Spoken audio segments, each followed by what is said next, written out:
bar exam ang isa sa pinakamahirap na board exam sa Pilipinas. Pero hindi yun naging hadlang para sa mag-amang Ferdinand Narciso at Mary Joyce Narciso. Kabilang kasi sila sa mahigit 5,000 nakapasa sa 2025 bar exams. At ang kanilang kwento, talaga namang kapupulutan ng aral. Si Tatay Ferdinand kasi ay hindi na-give up kahit 4 na beses na nabigo noon. At sa kanyang ika-5 subok, naabot na niya ang pangarap na maging abogado kasama ang kanyang anak. Tandem daw ang mag-ama sa review. Minsan magkalayo, minsan magkasama. Pero iisa ang goal, ang maging abogado ng pamilya. Tara't pakinggan ang kanilang inspiring na kwento dito lang sa Rise and Shine Pilipinas. Ayan mga ka-RSP, kasama natin live here sa studio si Attorney Mary Joyce Narciso at si Tatay Ferdinand Francisco naman is currently joining us online. Good morning. Good morning and congratulations! Congratulations! Thank you so much. Si Tatay ay nasa Isabela ba? Yes. Isabela. Good morning po sa inyo at syempre congratulations. Hala, ang saya naman ng family celebration. Oo. Kamusta? Tell us the journey nung nalaman ninyo yung parehas na kayong abogado Yes. ni Tatay. On the day of the results po, hindi po kami magkasama ni Papa. Okay. So ako nasa Quezon City, siya nasa Isabela. Pero nag-text po kami, parang paano mo gustong malaman yung results? Sabi Okay. ko kasi ayokong makita. Parang Okay. text siya na lang po ako pag nakapasa na. Pero dahil nga po importante yung event na to for our family, nag-abang na lang po kami both sa YouTube live stream. So hiwalay pa rin po naming nalaman, tumawag na lang po ako sa kanila after. So yun na po, doon ko na po nakita na nagtatatalon yung family ko, umiiyak, ako umiiyak din po. Hindi po kami nakapag-usap at all. Nakapag-usap na lang po kami after mga 30 minutes na po after the results.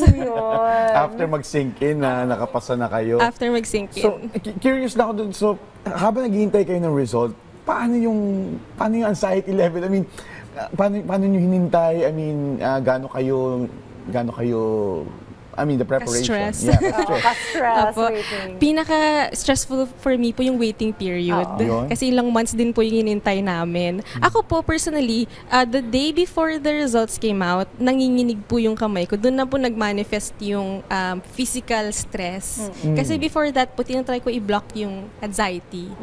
Hindi ko lang po sure kay Papa kung ganoon din siya. Pero nung tin-text niya kasi ako, positive po siya positive. Oo. So ako hindi ko po pinapakita yung stress ko sa kanya. Sa akin na lang po. So, nung day ng exam, yung feeling po talaga sabi nila, hindi naman po ko confident na papasa. Pero naririnig ko po sa mga kapwa ko nag-take. Sabi, kahit gano'n ka ka-confident, kakabahan ka po talaga. So, on the day of the exam, yun na po yung pinakamataas na stress level na experience ko in my life. Okay, punta naman natin syempre si Tatay Ferdinand. Attorney Francisco, magandang umaga po sa inyo.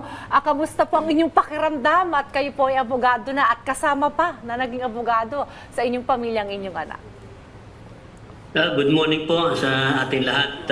Noon pong narinig natin yung resulta, nasa cloud 15 tayo. Kaya hanggang ngayon hindi pa nagsisingkin. Parang nasa cloud 11 na. Nasa kumababa naman na yung ating saya. At tayo ay naging ganap na abogado at kasama pa ang aking anak na si Joyce. So, kailan na ang oath-taking and roll signing ninyo? February 6 po Aba. ang oath-taking. February 6. Pero I wanna know the journey ni Tatay Ferdinand. Yes. I understand, ito ay hindi niya first time, tama ba, na mag-take Yes. ng bar exam. And I wanna know, paano nyo napag-desisyon na sabay? First time din nyo ba rin magsabay? First time din pong magsabay, sabay. Kasi this is your first time to take the bar. Pero kayo, Tatay Ferdinand, ano ang naging journey ninyo? I think, pang-ilan nyo na ba itong take sa bar? At paano nyo napag-desisyon na ito, sabayan ko yung anak ko this time? Ito actually ay panglima. No? At ako, nag-quit na ako actually. The first time I took the bar was in 2005. Sinundan ito ng 2006, then 7. Then as a refresher, then I took the bar for the fourth time noong 2009. So talagang nag-quit na po ako, wala na sa isip ko yan. Until such time nga na natanong tayo ni Joyce na pa gusto kong mag-law. Gusto nga po sanang sabihin although hindi ko na-verbalize yan sa kanya nung nagdesisyon siya, na huwag anak, mahirap at parang sa tingin ko walang relasyon itong pagiging chemist mo sa pagkuha mo ng kursong abogacya. Pero yun naman, nirespeto ko na lamang yung kanyang desisyon. At yun, noong gusto niyang mag-enroll na ng law, ay medyo kinompute na namin dalawa kung itong ganitong taon, anong kailangan na sabay kaming mag-bar. At yun nga, talaga natupad naman yung aming plano na sabay na mag-review at sabay na mag-take ng 2025 bar exams. Ang galing, ano? Kasi 2009 yung pang-fourth ni Attorney Francisco. So, bali for more than 10 years ang inintay. So, baka ikaw ang lucky charm. Oo. Diba? Paano yung review ninyo? Siguro paano ano ba, coaching siguro Yes, kayo oo, both? dalawa kayo, Ano sabay ba ang ba kayo dynamics? nag-review? Yung review po namin ni Papa, nauna po siya mag-start. Okay. Bale, ako po kasi, nung early 2025, tinatapos ko pa yung last sem ko in law school. So si Papa, kinailangan niyang mag-refresher course and review center. Nag-enroll po siya. Ako hindi na po kasi ako nag-enroll. So, nakapag-focus na po ako sa review ko mga June or end May na po. So kami ni Papa, magkasama kami mga 3 weeks before the first day of bar exams, which is August po.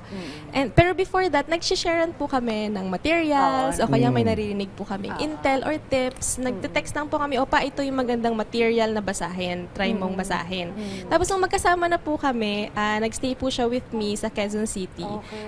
Araw-araw po kami nag-aaral together. Umaga pa lang, nag-uluto na kami ng breakfast. So, salitan po kami. And then, buong araw po yan hanggang mga 5 or 6 p.m. Tapos nag-take kami ng break. During the day po nag-review kami, hindi kami pareho ng binabasa. Kasi, hindi kami pareho ng subject na inaaral para po hindi rin kami ma-pressure na nauuna ako, nauuna siya. Okay. Pero, minsan, madalas po si Papa nag-initiate na mag-discuss. So, pag mag-bring up siya ng topic, doon ko po na-realize na doon nahasa yung memorization.